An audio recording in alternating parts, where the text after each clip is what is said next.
역시 뭐 파나마 운하가 파나마의 대표 상품인 거죠? 그렇죠. 파나마 운하 때문에 파나마가 있는 거지. 사실 파나마 운하가 없었으면 글쎄요. 파나마라는 나라가 있을까? 아, 그 정도입니까? 네. 사실 파나마라는 나라 자체가 운하를 만들기 위해서 미국이 독립시킨 네, 그런 역사가 있는 거죠. 그러니까 파나마 이꼬르 그냥 운하 이게 되는 거죠. 문제는 이제 요즘에 이 파나마 운하 당국의 제일 큰 고민은 물이에요. 이 물이 이 넉넉한 물이 필요해야 이 관문식 운하가 잘 운행이 되는데 큰 거대한 호수인 이 가툰 호수라는 곳의 강수량이 자꾸 줄어요. 아, 그래요. 최준영 박사의 지구본 연구소, 오늘도 글로벌한 다른 나라 이야기 여러분께 전해드리겠습니다. 반갑습니다. 정프로고요. 네, 최준영입니다. 네, 박사님과 함께 오늘은 지난 시간에 이어서 파나마? 네, 파나마 이야기 했으니 네. 이제 또 당연히 파나마의 핵심인 운하 이야기 해야죠. 네, 파나마 시티였죠. 그 아주 현대적인 네. 고층 빌딩들이 많았던. 네. 야, 그거 보고 깜짝 놀랐는데. 예. 역시 뭐 파나마 운하가 파나마의 대표 상품인 거죠? 그렇죠. 파나마 운하 때문에 파나마가 있는 거지. 사실 파나마 운하가 없었으면 글쎄요. 파나마라는 나라가 있을까? 아, 그 정도입니까? 네, 뭐 역사 시간에 다시 한번 말씀드리겠지만 사실 네. 파나마라는 나라 자체가 운하를 만들기 위해서 미국이 독립시킨 네, 그런 역사가 있는 거죠. 그러니까 네. 파나마 이꼬르 그냥 운하 아하. 이게 되는 거죠. 그 핵심은 하여튼 미국이고요. 그렇습니다. 그러게. 지금은 네. 이제 뭐 미국이 과거만큼 영향력은 없지만 그래도 여전히 이제 미국의 핵심이 있다라고 볼 수 있고요. 그래서 뭐 파나마 운하 얼마 전에 이제 작년인가요? 재작년인가요? 수에즈 운하에 이제 화물선이 이제 길막해가지고 쓰러져갖고. 예. 포크레인 한 대가 이제 깔짝깔짝 파면서 네. 이제 했던 적이 있어서 그때 사람들이 운하라는 게 있었구나 새삼 이제 인식을 했겠지만 세계에 보면 여러 가지 운하가 많지만 큰 운하 정말 중요한 운하는 두 개가 있죠. 파나마 수에즈. 그렇죠. 네. 파나마와 수에즈. 네네. 그래서 이제 파나마 운하를 오늘 말씀드릴 텐데 파나마 운하는 뭐 사이즈별로 보면 뭐 길이 한 80km, 82km 정도 돼요. 82km. 예. 그러니까 파나마 지역을 가로질러 가지고 이렇게 움직이는 거죠. 네네. 예. 그래서 82km면 그 파나마라는 국가를 이제 종단할 수 있는 그런 느낌이고요. 그래서 이 지도를 보시면 얼핏 좀 이상하다 생각이 들 거예요. 우리가 보통 지도를 보면 태평양을 우리 넣고 가운데 놓고 생각하잖아요. 그리고 우측이 대서양이죠. 그러면 서쪽에서 동쪽으로 이제 있을 것 같은데 실제로 지도를 놓고 보시면 파나마 위치가 길게 뻗어 있어요. 그러니까 동서방향으로. 그러다 보니까 파나마 운하가 남북으로 이제 지나가는 거죠. 그래서 처음에 이 지도만 이렇게 딱 보여드리면 야 지도가 잘못된 거 아니야? 지도를 이렇게 돌려봐. 이런 이야기들 많이 하시는 거죠. 자, 그러면 이제 남쪽에서 북쪽 혹은 뭐 북쪽에서 남쪽으로 예, 양쪽으로 왔다 갔다 이제 할 수 있는.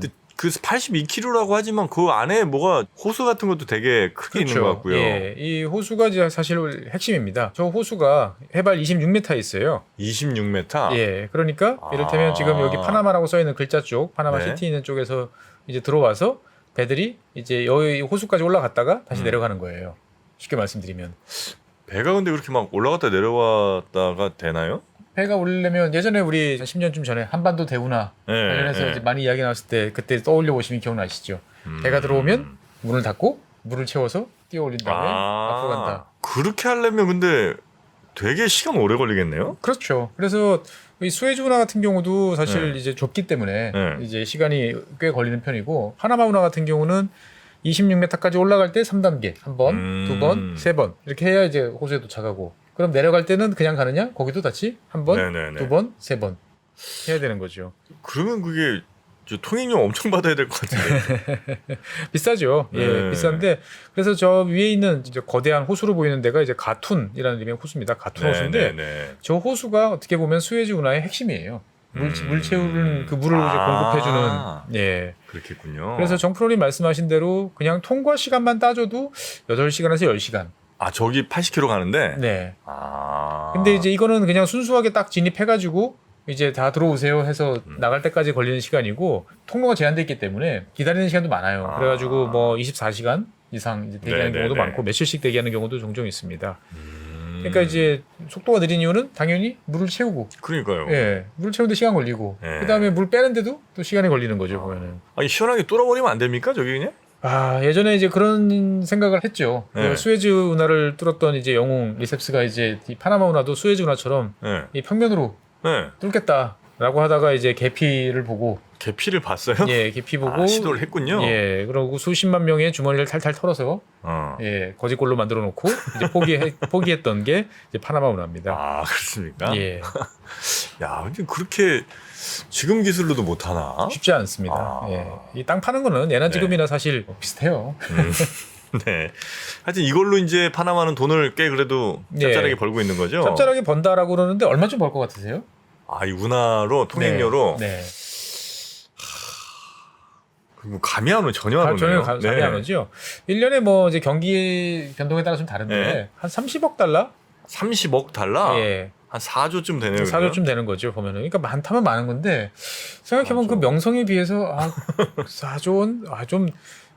이게 적은 거 아니야? 4조. 예. 그러니까 이제 또 간문식이다 보니까 네. 유지 보수도 해야 되고 아. 들어가는 것도 많으니까 이거는 이제 매출액이지 실제로 이제 순이익으로 보면 더 떨어지는 거죠, 보면은. 아, 그래서 연간 한 4.5억 톤 정도의 물동량이 여기를 지나가고요. 네. 예, 전 세계 교역량의 한 4% 정도가 이제 이 지역을 음. 지나간다라고 보시면 되겠어요. 네, 네. 네. 그래서 이제 그러면 당장 궁금하신 게 그러면 요금이 얼마야? 그러니까. 네, 이렇게 되는데 네. 일단은 배가 크고 네. 화물이 많으면 비싸고 네. 그 다음에 작으면 당연히 싸겠죠. 뭐 그렇겠죠. 예, 그 다음에 급행료도 있어요.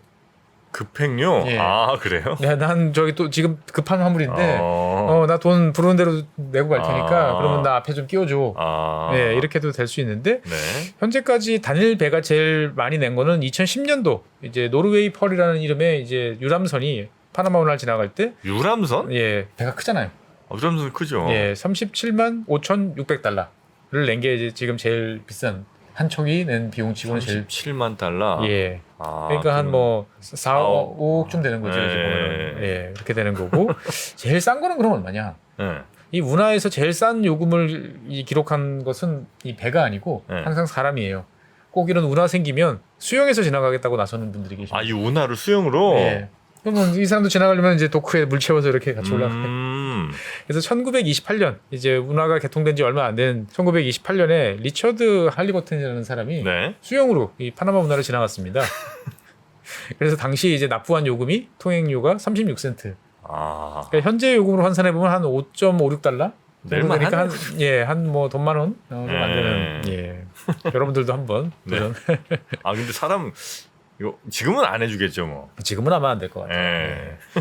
그래서 이제 이 요금 체계도 파나마 운하가 100년 넘다 보니까 네네. 몇 차례 변화를 겪었는데 최근에는 잠깐 2016년 4월부터 이제 새로 요금제를 개편을 해가지고 이제 그 전에는 그냥 무조건 그 용량 통당 얼마? 한당 얼마 이런 네. 식으로 됐는데 이제는 선박 종류별로 그다음 화물의 내용별로 좀 다른 각각 다른 이제 그것들을 이제 붙였습니다 보면은. 주로 하여튼 여기는 그러니까 미국 동부부터 아시아 쪽으로 오는 게 많은 거죠? 그렇죠. 제일 많은 노선이 네. 아시아에서 출발해서 미국 동부, 뭐 뉴욕이라든지 아. 예, 이쪽으로 가는 거. 아니면 반대. 뭐 미국 동부에서 그렇죠. 출발해가지고 네. 이제 아시아로 오는. 그래서 이제 아무래도 물건을 실어 나르는 컨테이너선들이 제일 많고요. 컨테이너. 예, 그 다음에 이제 LNG선 음. 정도가 되고, 그다음에 뭐 벌크 자동차 운반선인데 압도적으로 일단은 컨테이너선 네네. 선선 비중이 높다라고 보시면 되겠고. 음. 그래서 전체 그 운행 횟수 중에서 이제 아시아와 미국 동해안을 연결하는 게 전체 3분의 1이 넘어요. 뭐 그럴 것 같아요. 예, 예. 중국, 한국, 일본에서 출발해가지고 아니면 동남아에서 출발해가지고 여길 지나서 미국 동해안 가는 게 제일 많고. 아, 미국 동부에서 미국 서부도 이렇게 가나? 아, 큰 짐은 그렇게 갈 수도 있을 그렇죠. 것 같긴 한데. 예, 그게 더 빠를 수도 있죠. 그러니까 예. 예, 왜냐면 이제 화물 운송 비용 따져보면 배로 가는 게 무조건 제일 싸잖아요. 예. 예, 그러니까 뭐 자동차 같은 거 한 만 대 싣고 이렇게 동부에서 만약에 서부로 간다 치면 그렇죠. 곡물이나 뭔가 중량 크고. 오히려 무겁고. 배가 쌀 것 같은데. 그렇죠. 예. 근데 이제 이게 아무래도 배다 보니까 좀 느리죠. 그래서 이제 만약에 미국 동부로 수출을 한다. 네. 우리나라나 이제 중국에서 수출을 한다. 음. 근데 시간이 빠듯하다. 그러면 파나마 운하를 이용 안 합니다. 시간이 빠듯하면요? 예. 어떻게 가요? 아, 미국 서부로 가서. 서부로 LA나 뭐 이제 이런 쪽에 아. 가서 거기다 기차로 다 실어 나릅니다. 아, 그럴 예. 수 있겠네. 그렇게 해서 실어 나르는 게 이제 비싸지만 빠르기는 하죠 보면은. 그럼 이제 미국 동부에서 아시아 가는 게 제일 많고 그 다음에는 미국 동부에서 남미 이제 남미 대륙 서쪽 뭐 페루나 칠레, 이쪽으로 가는. 아, 요렇게. 예. 그리고 이제 뭐 유럽에서 남미 쪽으로 올 때도 이제 이쪽으로 오는 경우도 있죠. 유럽에서 남미. 대서양을 건너서 태평양으로 들어가려는. 아, 남미 예. 좀 서쪽에. 그렇죠. 예. 네. 음. 그래서 일단은 뭐 미국 동해안과 아시아를 연결하는 게 가장 많다라고. 남미 이렇게 밑으로 돌아오면 많이 도나요? 얼마 차이 나냐면은 22,500km 하고 파나마 운하 통과하면 9,500km. 그러니까 2만 km 정도 더 돌아야 돼요. 그리고 이 거리도 거리지만 요즘에는 뭐 이제 배가 커지니까 네. 상관없지만 제일 밑에 마젤란 해협 이쪽 예. 그 남미 대륙 밑에 쪽은 남극해랑 다 있어요. 그래서 뭐 울부짖는 뭐 50도선 뭐 이런 식으로 말하는 것처럼 바다가 뭐 계속 파도가 뭐 10m, 15m씩 되는 아주 극악의 그래요. 예, 그러니까 가급적이면 안 가고 싶어 하죠. 어쩔 수 없이 가는 거지. 아무리 배가 커도 부담스럽죠. 그렇겠네요. 예. 네. 이게 아까 말씀해주신 것처럼 높이 차이가 뭐 20몇 미터 이렇게 나면 예. 이게 이제 우리가 예전에 배웠던 딱 올라가서 엘리베이터 타듯이 올라가는 일단 거죠. 물 채워서 올려보내고. 물 채워서 막아놓고 올라가고. 예. 이거 하는 거가 한 10시간 정도 전체적으로 보면 그렇죠. 걸린다 이거죠. 예. 10시간에서 12시간 정도 걸린다. 이렇게 하게 되면 되게 큰 배들은 사실 조금 무리는 있겠네요. 그렇죠. 관문식으로 하니까 그 도크에 딱 들어가야 되죠. 예. 예. 문을 딱 닫았을 때 걸리면 안 되니까. 옛날에 근데 이렇게 큰 배 탈 거라 생각 안 했을 안 거 했죠. 아니에요. 예. 그래서 배는 이제 길이와 폭이 예. 있는데 사실 이 운하에서 중요한 건 폭이에요. 예. 예, 길이는 뭐 사실 넉넉하게 뒤로 만들 수 네네네네네. 있는데 뭐 80km나 되니까 예. 문제는 이제 폭. 요만큼 더 넓게 파느냐 좁게 파느냐가 음. 공사비에 이제 엄청나게 차이가 나니까. 폭이 얼마나 됩니까 이게? 그래서 처음에 이제 폭을 얼마로 할까? 네. 그래서 30m 뭐 정도면 되지 않을까? 30m. 예, 그러다가 이제 이 미 해군이 개입을 합니다. 우리 주력 전함 지금 20세기 초반에 이제 미래형 전함이 나올 때 폭이 33m는 넘을 것 같아. 그래서 이제 그것들을 맞춰달라. 네. 라고 그래가지고 33.53m로 이제 결정이 됐어요. 폭이. 좀 여유 있게 한 40m, 50m 하면 안 돼요?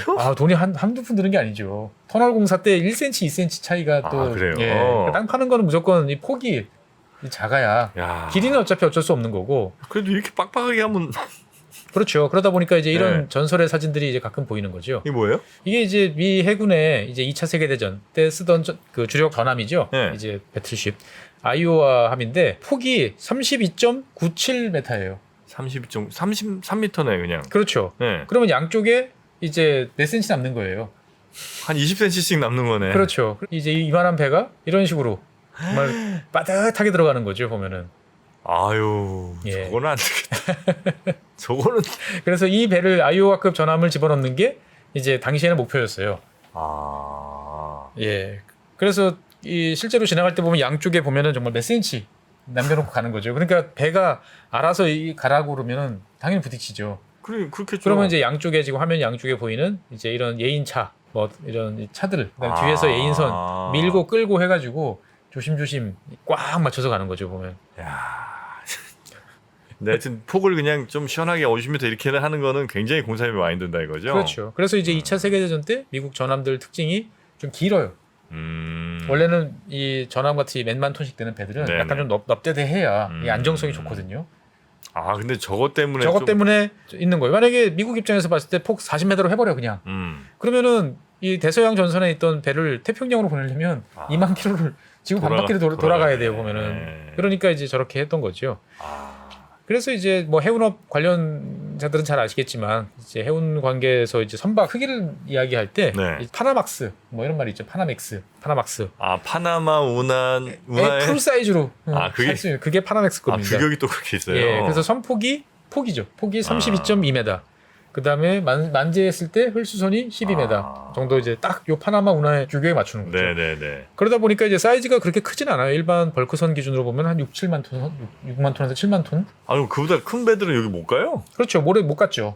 예. 그러면 이제 돌아가든지, 그러니까 이제 밑으로 가든지 아니면 아예 반대로 가서 지구 반대로 돌아가서 가는 거죠. 네네네네. 예. 지금은 이거보다 좀 넓어진 모양이군요. 그렇습니다. 그래서 좀 이따 말씀드리겠지만 한번 확장 공사를 했죠. 근데 이 확장 공사하는데 이제 파나마로서는 국운을 걸고 이제 공사를 하는 거예요.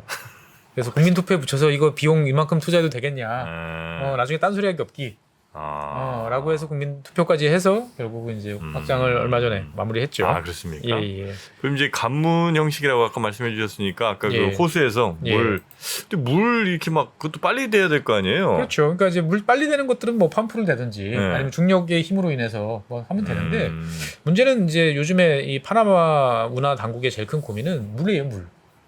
이 물이 이 넉넉한 물이 필요해야 이 관문식 운하가 잘 운행이 되는데 큰 거대한 호수인 이 가툰 호수라는 곳에 이제 강수량이 자꾸 줄어요. 그래요? 네, 이 가툰 호수는 인공호수입니다. 이 파나마 운하 때문에 만들어진 이게? 예, 인공호수예요. 이렇게 큰 걸요? 예, 1913년 6월달에 만들었는데 완공 당시 사람이 만든 가장 큰 인공호입니다. 보면은 아무리 봐도 이건 자연호수 같은데. 자연호수 같은데 사람이 만든 거예요. 이 운하를 쓰기 위해서.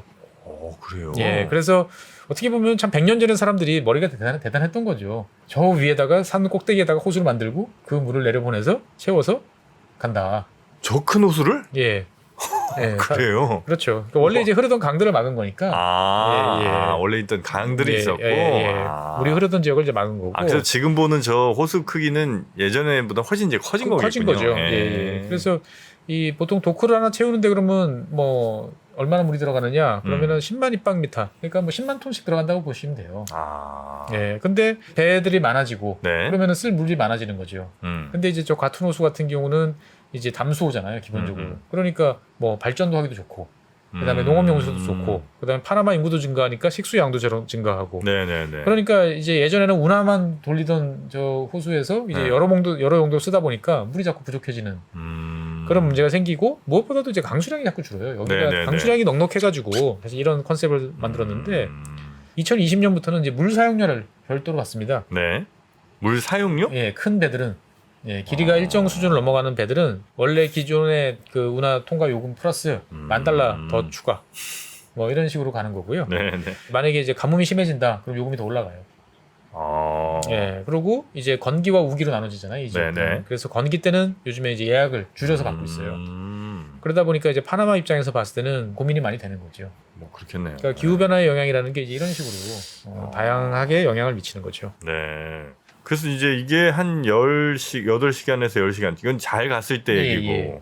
그 뭐 대기 잘못 걸리면 이제 그렇죠. 그래서 이게 며칠 이제 기다리고. 확장 공사가 이제 끝나기 이전이었던 2015년 같은 경우는 네. 아주 극심한 채선 현상이 이제 체증이 이제 빚어졌는데 뭐 통과 시간만 12시간 이상 소요됐고, 문제는 통과 시간이 12시간인데 반나절인데 이제 그 앞뒤에서 대기하고 있는 시간이 막 계속 길어지는 거예요. 그래서 막 5일, 6일, 일주일, 막 10일, 네네네네. 11일까지 길어지는 거죠. 배들 입장에서 봤을 때는 하루에 수억씩 주고 배를 용선을 했는데 네. 그냥 멍하니 기다리고 있는 거죠. 그러면 파나마 운하가 이제 이 말이 되느냐, 뭐 이런 여러 가지 이야기가 나왔습니다. 그래가지고 2006년에 이제 파나마 정부가 이제 국민 투표를 이제 실시를 한 거죠. 그래서 국민들의 80%가 동의를 합니다. 확장하자.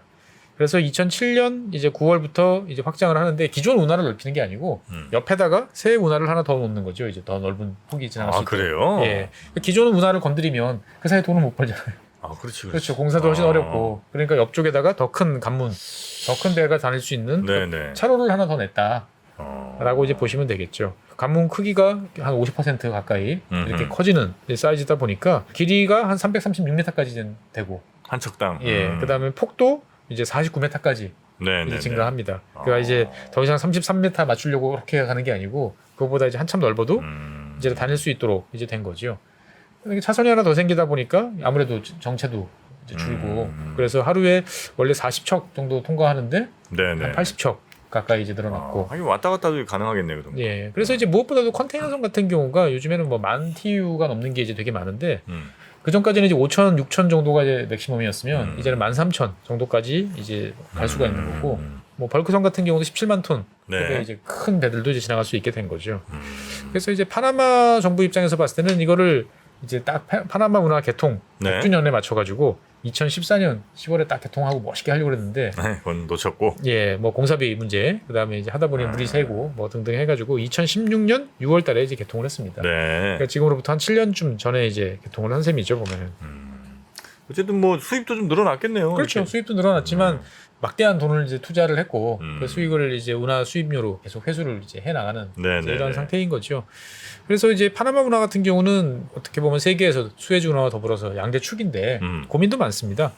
자꾸 경쟁자들이 이제 심심찮게 이제 등장을 할까 말까. 경쟁자들이 할 게 뭐 있어요? 그러니까 이제 수에즈 운하 같은 경우도 반대편에 있지만 운하 입장에서 봤을 때 배가 크고 여기 파나마 운하 최선 기간이 길어지고 그러면 차라리 저 수에즈 운하로 돌아서 지금 반대로 돌아가는 게 더 낫지 않을까? 이렇게 생각을 해볼 수도 있는 거죠. 예. 이렇게 예를 들어 우리나라에서 간다고 치면 태평양 건너서 미국으로 파나마 통해 미국 동부로 가는데 예, 반대로 아예 그냥 인도네시아 뭐 이런 데 이제 지나서 예, 인도양 지나서 인도양 지나서 예, 홍해로 들어가서 수에즈 수에즈문을 지나서 지중해로 들어가서 거기서 대서양으로 나와서 빠져나가서 예. 아 그럼 돌긴 도는 건데 돌긴 도는데 뭐 이를테면 파나마 운하 우리 확장 공사했어요. 이제 요금 대폭 인상시켜야 됩니다. 뭐 열흘 더 그런데 걸리면 앞에서 대기 시간이 한 며칠 있어요. 수에즈는 그런 거 없이요. 그냥 들어가시죠. 보면. 아 그러면 또 해볼 만하다. 그래서 아. 수에즈 운하가 이제 그 파나마 운하 확장에 맞춰서 또 이용 요금을 음. 내리면서 또 경쟁에 나서기도 했고. 뭐 하긴 또 우린 몰라도 중국 정도 되면 그렇죠. 훨씬 가깝 각각 우리보다는. 선택에 이제 폭이 있는 나라들도 그러네요. 있는 거죠. 예. 예전에 몇 번 말씀드린 것처럼 지도상에서 보면은 이제 있는 니카라가 쪽에서 그 운하를 또 만들고 싶어하는 생각들을 계속 하고 있는 거죠. 아 거기도 큰 호수가 있네요. 예, 호수가 있으니까 여기서 이만큼만 따면은 태평양에서는 금방 들어가고 네. 여기서 대서양까지도 강이 있어요. 그 아. 강을 따라서 건설을 하면 되니까 그러면은 파나마 운하보다 더 큰데 뭐 이를테면 폭 60m 이렇게 만들면은 저쪽으로 이제 대형 돈 되는 큰 선들은 다 가는 거 아니냐라는 네네네. 게 있는 거죠. 실제로 이제 중국이 니카라과 정부랑 2014년에 계약을 체결했어요. 아 운하. 예, 그래서 이제 하겠다라고 해서 뭐 토지 수용도 하고 뭐 네. 했는데 이제 아마 중국 내부에서 돈 확보가 아 돈이 진짜 엄청 드는 모양이군요. 그렇죠. 와. 그러다 보니까 현재까지도 뭐 포기한 것도 아니고 안 한 것도 아닌데 네. 이제 파나마 입장에서 봤을 때는 항상 그 니카라과 운하가 이제 뒤통수가 따가운 거죠 지금. 네. 그런 것도 있고 기본적으로 이제 미국 동부로 이제 오는 시장이잖아요. 네. 북극권이 점점 따뜻해지니까 아 북극 쪽으로 지나가면 위로 돌아오는 게 더 빠를 수도 있는 거죠. 태평양을 다 횡단하지 않아도 되니까. 이제 그런 것들 때문에 이제 파나마 운하가 이를테면 이제 2200년, 뭐 2100년 네. 이럴 때도 이제 지금 같은 위상을 지킬 것이냐, 뭐 이런저런 이야기들이 나옵니다만, 뭐 제가 봤을 때는 국권이 뭐 버티고 있을 것 같습니다. 네. 하여튼 뭐 이 북쪽으로도 생각해 보니까 진짜 길이 어쨌든 북쪽 요즘 잘 안 얼기도 하고 뭐 한다니까 그렇죠. 그쪽으로도 아마 개척을 좀 그래서 많이 요즘에 하실 뭐 것 같기도 러시아가 하고요. 이제 전쟁 때문에 여러 가지로 이제 좀 관계들이 그래서 그렇지 아마 러시아 입장에서 봤을 때는 그 노선들을 북극형 네. 노선들을 적극적으로 이제 개척하고 싶은 생각이 되게 많고 우리나라 같은 경우도 이제 어떻든 간에 한번 네, 이용해 네. 볼까 생각들을 많이 하는 거죠. 그 이런 운하 있으면 운하 주변에 당연히 이렇게 저 도시들도 막 번성을 좀 하고 그러죠. 그렇죠. 태평양 쪽이 파나마 시티고 태평양 쪽이 파나마. 그다음에 대서양 쪽이 이제 콜론이라고 부르는 콜론? 예, 콜론. 세미콜론 말고 콜론입니다. 네.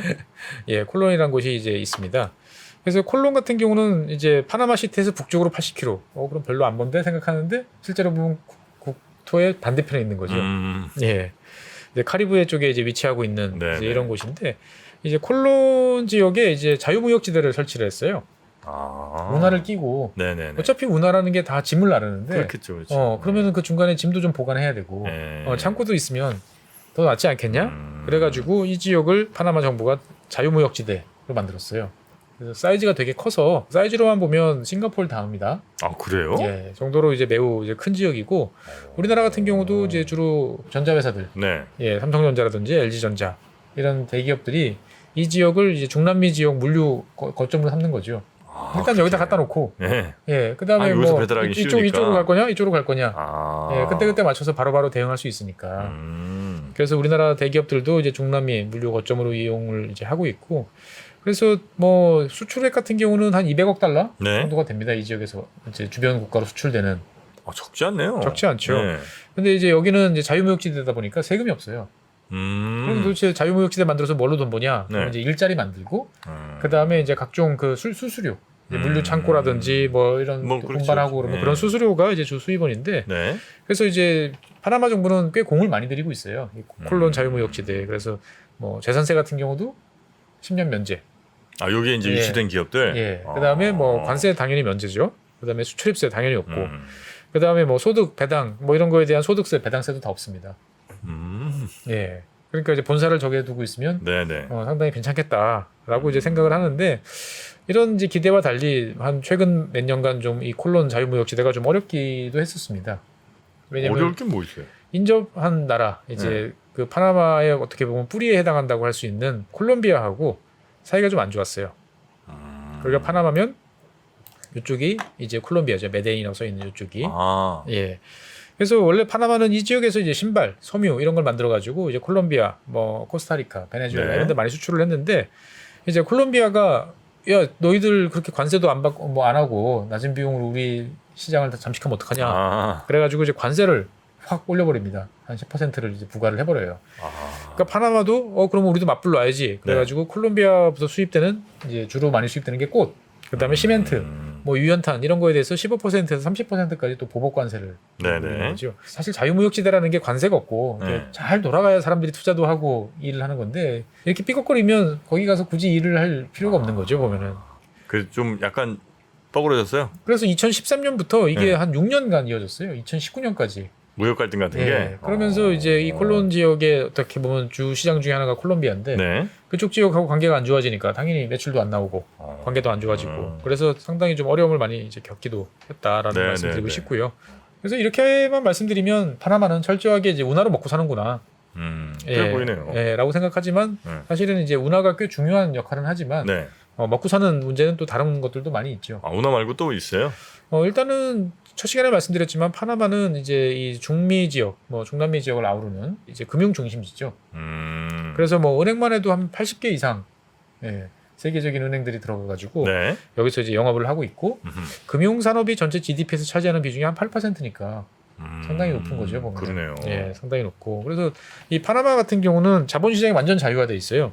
아, 그래요? 예, 그래서 내가 이 기업에 여기서 돈 벌어가지고 해외로 송금 우리 뭐 어디 딴 데로 보낸다. 전혀 제한 없어요. 전혀 제한 없어요. 무제한으로 가능하고 외국인 투자 같은 경우도 거의 대부분의 업종에 대해서 뭐 지분 제한 뭐 이런 게 전혀 없고 제조업을 한다 국산화 의무율 이런 거 없어요. 그냥 와서 투자만 하세요. 정말 자유 예. 기업 활동이 가능. 이를테면은 내가 1억 불 지금 저쪽으로 가요 신고를 네. 하고 이것도 없어요. 그냥 보내면 돼요. 약간 그런 좀 어두운 돈들도 이쪽에 갈 수도 있겠네요. 그렇죠. 그러니까 네. 이제 파나마 같은 경우는 특히나 이제 달러를 쓰잖아요. 아. 예, 그러니까 이제 더 좋은 거죠 보면은.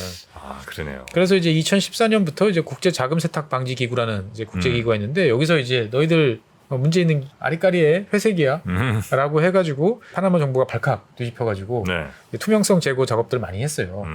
우리 뭐 비밀 계좌 이런 거 아니고 정확하게 이제 감독합니다.라고 해서 2016년에 이제 회색 리스트에서 제외돼서 한숨 돌렸는데 네. 2016년에 다시 또 이 파나마 페이퍼 스캔들이라고 있죠. 파나마 지역의 로펌. 에 있던 서류가 해킹이 되면서 노출이 돼서 이제 이 지역과 관련되는 뭐 금융, 법률 서비스를 이용해서 주로 돈 세탁 이런 걸 하던 막대한 양이 네네. 자료가 이제 노출이 됐죠. 그래서 파나마로서는 이제 기껏 벗어났는데 또 이제 문제를 겪으니까 이제 상당히 이제 참담한 심정이다라고 하면서 투명성 확보를 위해서 노력을 하고 있는데 사실 뭐 금융이라는 게 그런 것 같아요. 너무 투명하면 이게 또 한계가 있고 고객이 안 가고. 예. 그러니까 또 너무 또 구려도 이게 또 문제가 있고 그렇죠, 그러니까 어느 정도 수준에서 이걸 하느냐가 참 관건인 것 같아요. 여기는 그럼 뭐 이 금융이 일단 꽤 크고 그다음에 네. 이제 운하가 이제 워낙 큰 거고. 그렇죠. 그다음에는 이제 최근 들어서 파나마가 우리나라 뉴스에 이제 재작년 종종 이제 등장하게 했었는데 네. 그때 이유가 뭐냐면은 여기 이제 구리 광산이 많습니다. 파나마에. 예, 파나마에 이제 코브레 광산이라고 있어요. 이게 네. 이제 중미 지역 전체 구리 광산이고 어마어마하게 규모가 큽니다. 그러니까 이제 이 구리 광산에서 나는 수출액만 가지고도 이 파나마의 GDP의 한 3.5%? 아, 그래요. 예. 그런데 이게 왜 자꾸 우리나라에 나오느냐?